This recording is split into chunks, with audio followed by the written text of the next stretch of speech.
All right, so when we're getting back in, we'll jump into the shock absorber right after I hit these real quick. Look for those bullish signs. So just in reverse, when we're coming out of a correction, we've got the follow through day that we've got a whole video and a cheat sheet document for our WOW insiders. It can be a choppy climb back, take some time, slowly build. It's not some light switch, but just like we look for red flags on the breakdown, we start to look for green flags on the reversal back up. So patience, caution, but that opportunity, that's the thing I want to stress. The opportunity out of those corrections is so massive. That's when I fund our IRAs for the year. I wait for that correction, max out those IRA contributions, right? It's just a perfect time to buy. The financial planner is going to be like, wow, how are you overperforming so well? This is great. And you say, well, I buy at the bottom. I wait for these corrections and I buy. So you can apply it in different ways than just your trading account. But let's talk shock absorber. All right, so most of you, I hope, are familiar with the VIX. When we're done with this webinar, go pull up a chart of the VIX. Okay, it might be $VIX because it's an index. Yahoo Finance, I think it's that caret. VIX is the ticker symbol. Type in VIX, you're going to find it. But this goes up, the VIX goes up when the market goes down. So if we're trying to protect against this, we can build a bullish position on the VIX. So if we think the VIX is going to go up, let's just go buy a call option. Buying a call is going to make you some change. It's trading right around 20, a little under 20. Right. So when a correction hits, it's not unusual to see it spike to 28, to 30, to 40. But a lot of times these little corrections hit, it's a few days of some furious selling in this VIX can really explode higher. So this is our shock absorber. This is what we like to do. We want to come in and we want to buy a call option. Maybe for me, I don't mind buying. Preston, would you look at the 21 or the 22 call here? When I buy, I like to buy closer to the money because I'm doing it in a spread. If it was just so, because people know that I do not like buying out the money options when I buy, but if it's in a spread, it's a completely different deal. So for me, I'd buy and I think they have 50-cent increments, but I'd buy the 1950 or the 20, just that's close enough. There you go. Let's roll with that example. So if we buy the 20, if the VIX goes up, this call is going to explode in value. But we like to trade this in a spread. What that does, if we come in and we come up way up here out of the money and we sell a call, we're just putting a ceiling on this upside potential, right? So this call is going to make money if the VIX goes up. Market drops, VIX goes up, our 20 call is going to create a nice juicy profit for us. But to bring down some of our risk, to bring down some of our exposure, to not pay full price on this insurance policy, this portfolio insurance, we like to come in and sell a call option above it. Okay, Preston, so what do you like to do, a $5, $8 spread, something in that ballpark usually, right? My normal one's a 5. We're selling a $25 call. So think of it this way. We just put a ceiling on the call that we bought. Okay, this can make money.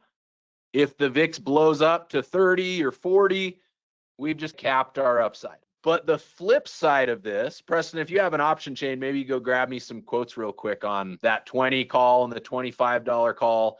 And we usually like to go a couple months out of the money. So I might look at the April expiration here.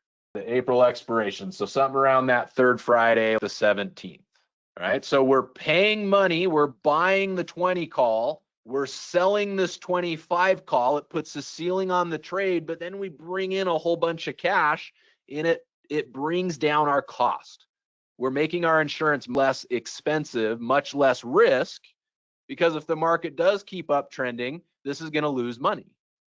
Okay? So we wanna bring down our risk, we wanna bring down our exposure while still having a really nice upside potential that will just take some of the shock out of the positions if the market decides to really flip and drop. Absolutely. I got the numbers for you, Mike. April 20 call on the VIX index, $3.20. Perfect. And then the 25s? The 25, $1.95. $1.95. Let's make my math easy. We're just going to say $2. And so this is going to cost us about $1.20. So per contract, that's $120.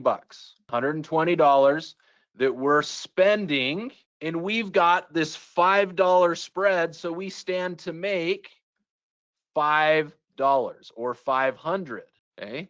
Minus our cost. So our max profit potential, our max profit on this trade right here, and if you look at it tomorrow, the numbers are going to change, but our max profit is about 380. So we're throwing out about 120 bucks per contract to potentially make 300, 350, 380. The max profit is if we're really close to April. So if this correction really takes off in March, we're not going to make the full 380. Maybe we make 300. But is that still going to absorb some of the shock in your account? Absolutely. Market goes down. We hit a big 10% correction. The VIX is going to shoot higher. And our little insurance policy, our portfolio insurance, is going to jump in and help ease some of that blow. So what I want to do when I'm thinking about this, Preston, I'll let you share your rule of thumb here in a second, but I just say, hey, if this thing really tanks, what positions do I have? How much exposure do I have roughly? How many $300 insurance policies do I want to go buy? And if I feel like I need $6,000 worth of coverage, I'll go buy 20.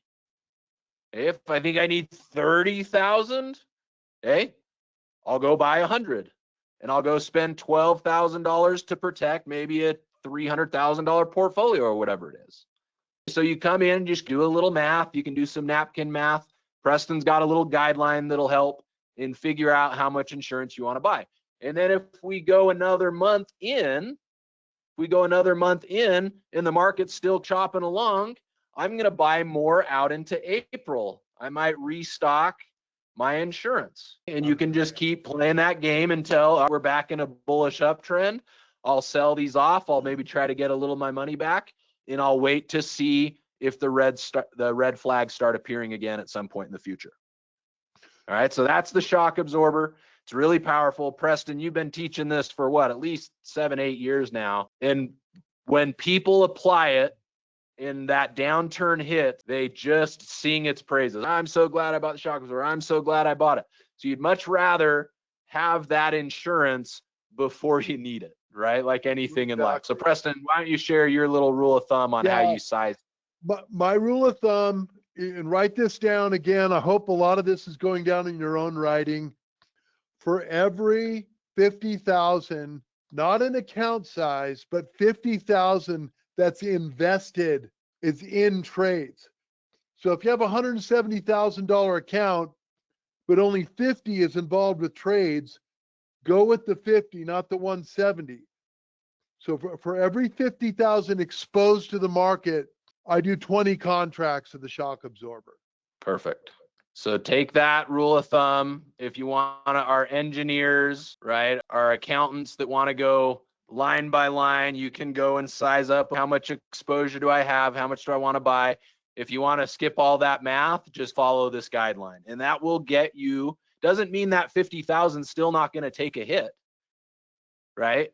But now if that 50,000 were to drop 10, but your shock absorber covers 6, you're only down 4 instead of 10, and it's just a game changer. You're digging out of a $4,000 hole instead of a $10,000 hole, and it just makes it so much faster and easier, more enjoyable to get back to an all-time high in your account. So just like you insure a car, just like you insure a house, make sure you insure your portfolio, especially if you start seeing some red flags trigger. I was just going to say, with your shock absorber profits, squirrel them over to the side, and then when we get the follow through day, then you buy the TQQQ with it. These are just things you can do on the side of everything else to help navigate these corrections. Super. Yeah, perfect. And a question When do you sell the VIX shock absorber? Well, if it spikes through that spread, you're pretty much at your max. So if that happens in March, you'd love for the VIX to stay above that level all the way until April 15th, 16th. But if you go and study the VIX, usually it spikes. There's maybe a week or two where it's really at a high point and then it drops pretty quickly. So you don't want to take too long to sell out of those positions, because if you just go study the VIX, go look back at it, it's a little assignment for all of you. Go peek at the VIX and look at the last few corrections. It'll spike really quickly, it explodes higher, and then it drops off, usually within a week or two or something like that.